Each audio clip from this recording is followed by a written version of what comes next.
A reading from the Gospel of Matthew.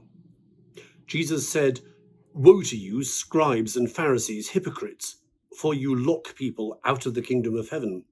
For you do not go in yourselves, and when others are going in, you stop them. Woe to you, scribes and Pharisees, hypocrites, for you cross sea and land to make a single convert, and you make the new convert twice as much a child of hell as yourselves. Woe to you, blind guides, who say, 'Whoever swears by the sanctuary is bound by nothing, but whoever swears by the gold of the sanctuary is bound by the oath.' You blind fools! For which is greater, the gold or the sanctuary that has made the gold sacred? And you say, 'Whoever swears by the altar is bound by nothing, but whoever swears by the gift that is on the altar is bound by the oath.' How blind you are! For which is greater, the gift or the altar that makes the gift sacred? So whoever swears by the altar swears by it and by everything on it.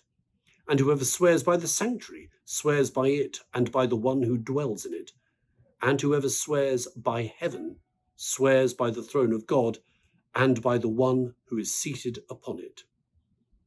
Woe to you, scribes and Pharisees, hypocrites, for you tithe mint, dill, and cumin, and have neglected the weightier matters of the law, justice and mercy and faith. It is these you ought to have practiced without neglecting the others." Well, if you had ever been told that Jesus was gentle, meek, and mild, time to think again. In this passage we hear from Matthew 23, things are coming to something of a climax, and Jesus is not best pleased. He's not best pleased with those whose legalism gets in the way of God's love. That becomes an ever more dominant theme as we move through Matthew's Gospel.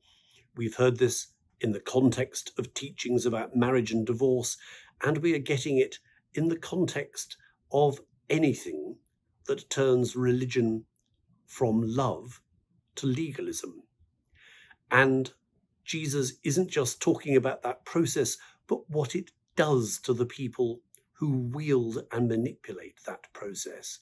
Blind guides, he says, hypocrites.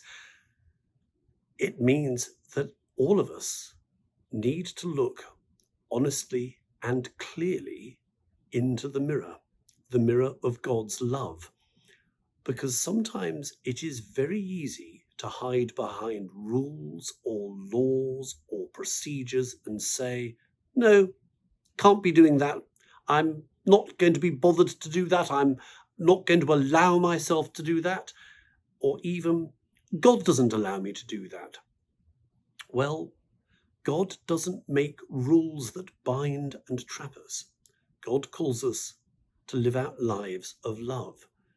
But sometimes we are remarkably adept at turning our backs on that call to live lives of love.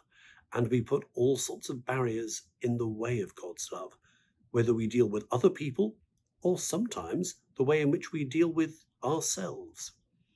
As we hear these condemnatory words of Jesus, these angry words of Jesus, let's make sure that we treat others and ourselves in a manner befitting those who seek to follow and rejoice in God's love as we see it in Jesus Christ. That will make God rejoice and smile on us. Amen.